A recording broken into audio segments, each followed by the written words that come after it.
हिंदुस्तान में दरूद पाक की सदाएं हिंदू पंडितों ने हजरत मोहम्मद सल्लल्लाहु अलैहि वसल्लम को आखिरी नबी तस्लीम कर लिया। कबूल इस्लाम के लिए कतारें लग गईं। अहादीस मुबारका में दी गई बशारतें दुरुस्त साबित होने लगीं। वीडियो को मुकम्मल देखने के बाद इश्क नबी सल्लल्लाहु अलैहि वसल्लम में आंखें अश्कबार हो जाएंगी।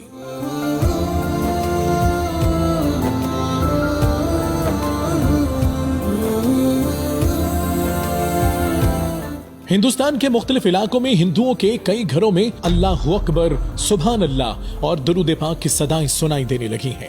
इस खबर ने दुनिया भर में तहलका मचा दिया है कि बेशतर हिंदू स्कॉलर्स ने शवाहिद के साथ हजरत मोहम्मद सल्लल्लाहु अलैहि वसल्लम को अल्लाह का आखिरी नबी तस्लीम करना शुरू कर दिया है और हिंदू कौम को दावत दी जा रही है कि अपनी मजहबी किताब के शवाहिद के मुताबिक भी अब इन्हें इस्लाम कबूल कर लेना चाहिए, क्योंकि इसके अलावा अब उनके पास कोई रास्ता नहीं।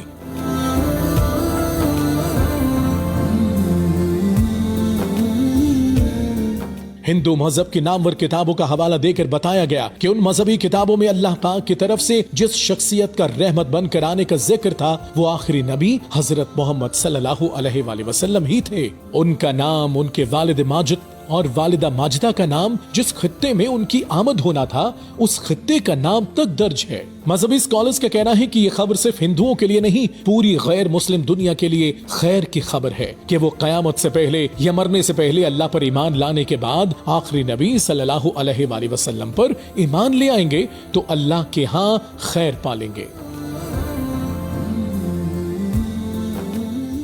भारत में शाया होने वाली किताब काल के अवतार या कल के अवतार ने दुनिया भर में हलचल मचा दी है। इस किताब में यह बताया गया है कि हिंदुओं की मजहबी किताबों में जिस काल की अवतार का तस्करा मिलता है वो आखिरी रसूल मोहम्मद सल्लल्लाहु अलैहि वसल्लम बिन अब्दुल्ला ही हैं। इस किताब को मार्केट में आए कुछ अरसा हो गया है, मगर मुसलमानों ने इसका अबलाग इस तेजी से नहीं किया जिस तरह करना चाहिए था। इस किताब के मुसन्निफ पंडित वेद प्रकाश ब्राह्मण हिंदू हैं और वो इलाहाबाद यूनिवर्सिटी से वाबस्ता हैं। वो संस्कृत ज़बान के माहिर और मारूफ मुहक्किक हैं।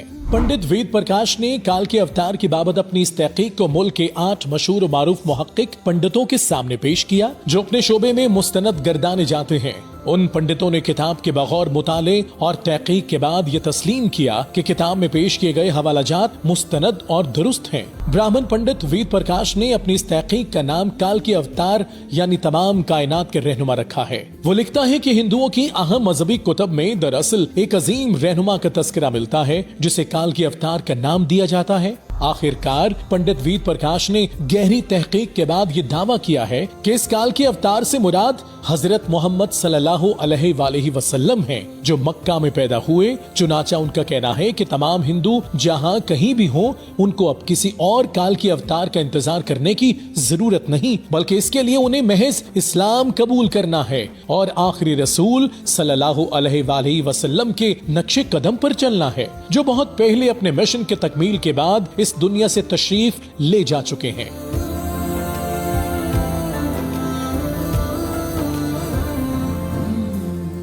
अपने इस दावे की दलील में पंडित वेद प्रकाश ने हिंदुओं के मुकद्दस मजहबी किताब वेद से ठोस दलाइल पेश किए हैं जिन्हें हिंदुओं की अक्सरियत ने कबूल करना शुरू कर दिया है। वेद किताब में लिखा है कि नंबर 1 काल के अवतार भगवान का आखिरी अवतार होगा जो पूरी दुनिया को रास्ता दिखाएगा। इन कलिमात का हवाला देने के बाद पंडित वेद प्रकाश लिखते हैं कि इस पेशगोई का इतलाक सिर्फ और सिर्फ मुसलमानों के आखिरी पैगंबर हजरत मोहम्मद सल्लल्लाहु अलैहि वसल्लम के मामले में ही दुरुस्त है।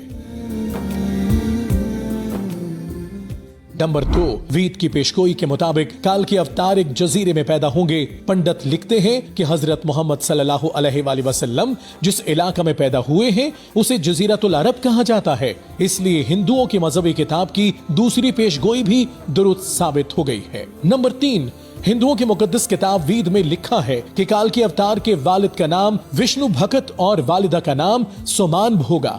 पंडित लिखता है कि संस्कृत जबान में विष्णु अल्लाह के मानों में इस्तेमाल होता है और भगत के मानी गुलाम और बंदे के हैं। चुनाचा अरबी जबान में विष्णु भगत का मतलब अल्लाह का बंदा यानी अब्दुल्ला।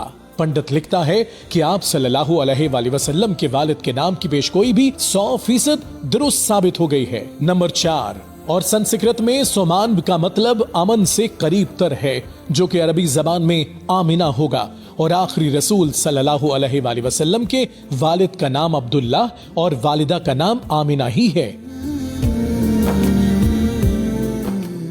नंबर 5, वेद में लिखा है कि काल के अवतार यानी अल्लाह का भेजा गया आखिरी बंदा या पैगंबर खजूर और जैतून का इस्तेमाल करेगा। वो अपने कौल और करार में सच्चा और दयानतदार होगा। हिंदू स्कॉलर अपनी किताब में लिखता है कि ये दोनों फल हुजूर अकरम सल्लल्लाहु अलैहि वसल्लम को मरगूब थे, जबकि आप सच्चाई और दयानतदारी में तो इस हद तक मारूफ थे कि मक्का में आप सल्लल्लाहु अलैहि वसल्लम के लिए सादिक और अमीन के लक़ब इस्तेमाल किए जाते थे। नंबर 6, वेद के मुताबिक काल के अवतार अपनी सरजमीन के मुअज़्ज़ज़ खानदान में से होगा और ये भी मोहम्मद सल्लल्लाहु अलैहि वसल्लम के बारे में सच साबित होता है कि आप कुरैश के मुअज़्ज़ज़ कबीले में से थे, जिसकी पूरे अरब में इज्जत और शाम और इराक में पहचान थी। नंबर 6, पंडित और स्कॉलर लिखता है कि हिंदुओं की मजहबी किताब कहती है कि भगवान काल के अवतार को अपने खुसूसी कासद के जरिए एक गार में पढ़ाएगा। इस मामले में यह भी दुरुस्त है कि हजरत मोहम्मद सल्लल्लाहु अलैहि वसल्लम मक्का की वो वाहिद शख्सियत थे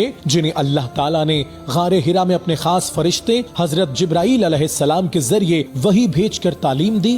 वाज़े रहे कि पहली वही के पहले अल्फाज थे, इक़रा बिस्मि रब्बिकल लज़ी खलक़। नंबर 7, पंडित लिखता है कि हिंदुओं के बुनियादी अकीदे के मुताबिक भगवान काल के अवतार को एक तेज तरीन घोड़ा अता फरमाएगा, जिस पर सवार होकर वो जमीन और 7 आसमानों की सैर कराएगा। और फिर हिंदू पंडित और स्कॉलर एतराफ करता है कि हजरत मोहम्मद सल्लल्लाहु अलैहि वसल्लम का बुराक पर मेराज का सफर इस पेशगोई का मिज़दाक बनकर इसे आपकी बाबत ही दुरुस्त साबित करता है। नंबर 8, पंडित के मुताबिक वेद में लिखा है कि वो अजीम शख्सियत घुड़सवारी, नेजा और तलवार का माहिर होगा और अल्लाह पाक उन्हें खास ताकत देंगे और वो अल्लाह की मदद से कामयाबियां हासिल करेगा।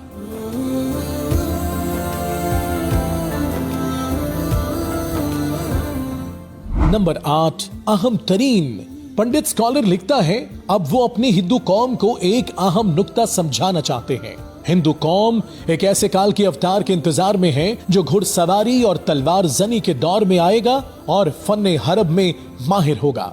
पंडित वेद प्रकाश ने इस पेशगोई पर बड़ा खूबसूरत तबसरा किया है जो बड़ा अहम और काबिल गौर है। वो लिखते हैं, घोड़ों, तलवारों और नेजों का जमाना बहुत पहले गुजर चुका है। अब तो टैंक, तोप और मिसाइल जैसे हथियार इस्तेमाल में हैं। लिहाजा यह अक्लमंदी नहीं है कि हम इस दौरे जदीद में तलवारों, नेजों और बर्छियों के दौर का इंतजार करते रह जाएं। हालांकि हकीकत ये है कि मुकद्दस किताबों में काल के अवतार के वाज़े इशारे हजरत मोहम्मद सल्लल्लाहु अलैहि वसल्लम के बारे में हैं, जो उन तमाम हरबी फनून में कामिल महारत रखते थे। और वो वही दौर था जिसमें हजरत मोहम्मद सल्लल्लाहु अलैहि वसल्लम तशरीफ लाए थे। लिहाजा अब किसी काल के अवतार के आने का इंतजार अक्लमंदी नहीं होगा बल्कि हिमाकत होगी। इसलिए पंडित वेद प्रकाश ने तमाम हिंदुओं से अपील की है कि अब हम सब के पास इसके अलावा कोई रास्ता नहीं कि हम नबी आखिरुज़्ज़मा सल्लल्लाहु अलैहि वसल्लम पर ईमान ले आएं। इस किताब को आए कुछ अरसा गुजर चुका है, लेकिन हिंदुस्तान से मिलने वाली इत्तलात के मुताबिक हिंदुओं के पढ़े लिखे दर्जनों स्कॉलर्स और मुतअद्दिद आम लोगों ने इस तहकीक और दलील के बाद इस्लाम कबूल करना शुरू कर दिया है। घरों में खुफिया और एलानिया दुरूद उस सलाम का जिक्र होता है और इस्लामी तालीमात को तेजी से पढ़ा जा रहा है और मुसलमानों के अकीदा के मुताबिक नबी आखिरुज़्ज़मा की पेशगोई तेजी से सच साबित हो रही है। बेशतर जलीलुल कद्र सहाबा रिज़वानुल्लाह अलैह से रिवायत है कि आपने मशरिक और हिंदुस्तान के बारे में फरमाया कि मुझे वहां से ठंडी हवा आ रही है। खास तौर पर आपने गज़वाए हिंद और उसकी फतह के बारे में पेशगोई की और ये मुस्तनद हवाले तो सहाबा रज़ियल्लाहु तआला अन्हु से रिवायत हैं कि उस दौर में जिस पूरे खित्ते को हिंद कहा जाता था, हजरत आदम अलैहिस्सलाम का ज़हूर उसी खित्ते में हुआ और इस जमीन पर पहली वही और जन्नत की खुशबू भी इसी खित्ते में उतारी गई। यही वजह है कि मुसलमानों का अकीदा है कि इस खित्ते में हुजूर पाक सल्लल्लाहु अलैहि वसल्लम की बशारत भी दुरुस्त साबित होगी, जिसकी खुशगवार शुरुआत हो चुकी है।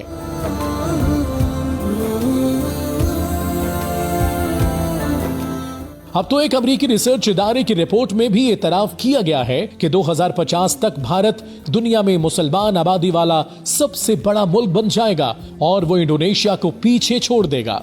हिंदू मजहब के अपने मारूफ स्कॉलर्स और पंडितों की जानिब से इस हकीकत के इतराफ के बाद कुछ इंतहा पसंदों में तशवीश की लहर दौड़ गई और वो अपने ही लोगों को गुमराह करने की मुहिम तैयार करने में मसरूफ हैं, मगर उन्हें अपनी ही मजहबी किताब वेद को झुटलाने पर सख्त रद्द-ए-अमल का सामना करना पड़ेगा। अभी हालिया सालों में भारत में जो तहकीकी किताब सामने आई है, इसके बाद भारत में इस्लाम कबूल करने की रफ्तार में तेजी आई है और इस्लामी अकायद के मुताबिक ये उन अहादीस मुबारका की सच्चाई का आगाज है। नबी आखिरुज़्ज़मा सल्लल्लाहु अलैहि वसल्लम की बशारतों पर अल्लामा डॉक्टर मोहम्मद इकबाल ने क़याम पाकिस्तान से पहले मुत्तहिदा हिंदुस्तान की सरजमीन के बारे में अपने इस शेर के जरिए मोहरे तस्दीक सब्त कर दी थी। मीरे अरब को आई ठंडी हवा जहां से, मेरा वतन वही है, मेरा वतन वही है।